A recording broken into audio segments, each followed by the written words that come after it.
So in this video, I'm going to be going over why Google has different algorithms for different niches or industries. So in this, we're going to be talking about baseball cards and then electrical engineering. I collect baseball cards and I'm an electrical engineer, so I felt like they're really out there, two different things, and their algorithms should be different as well.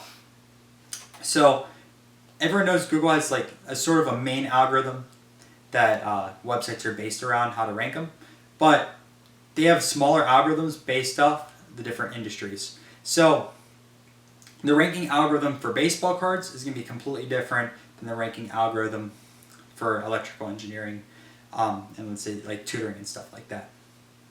So let's look at them. So with like baseball cards, right?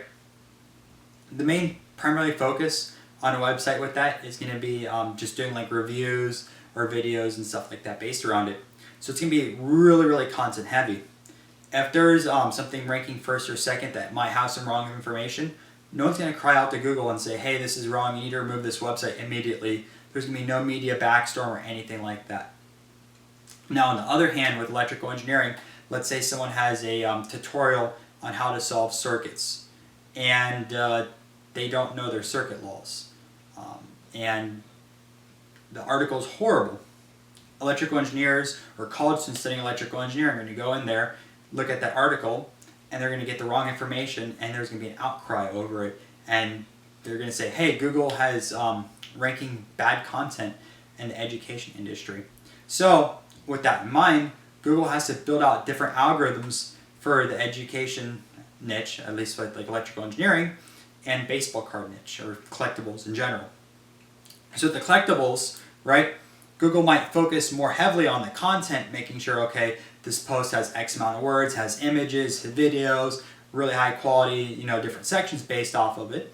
And in the education or electrical engineering niche, right, they might focus more on backlinks to that site because that proves authority, right? With that site there, they might want to have different links from universities or high schools, specifically .edu domains, going to there to make sure that this content is quality. They're going to let's factor in what's on the page and more focus on what's linking to it, because each school and each high school are going to have resource pages which are going to link back to the site to let their students know, hey, this is a good resource for you to learn the information from. So yeah, just kind of a nutshell, that's why Google has different algorithms for different industries. I'm sure if you kind of analyze the different things, you can kind of figure out what's Google going to focus more on, content or backlinks, and all the other different smaller things. Anyways guys, that is it for this video. If you enjoyed it, make sure to subscribe to the channel, like the video, and then comment down below. Also check out the description for some important links between different services and things that we offer. Alright guys, see you in the next one.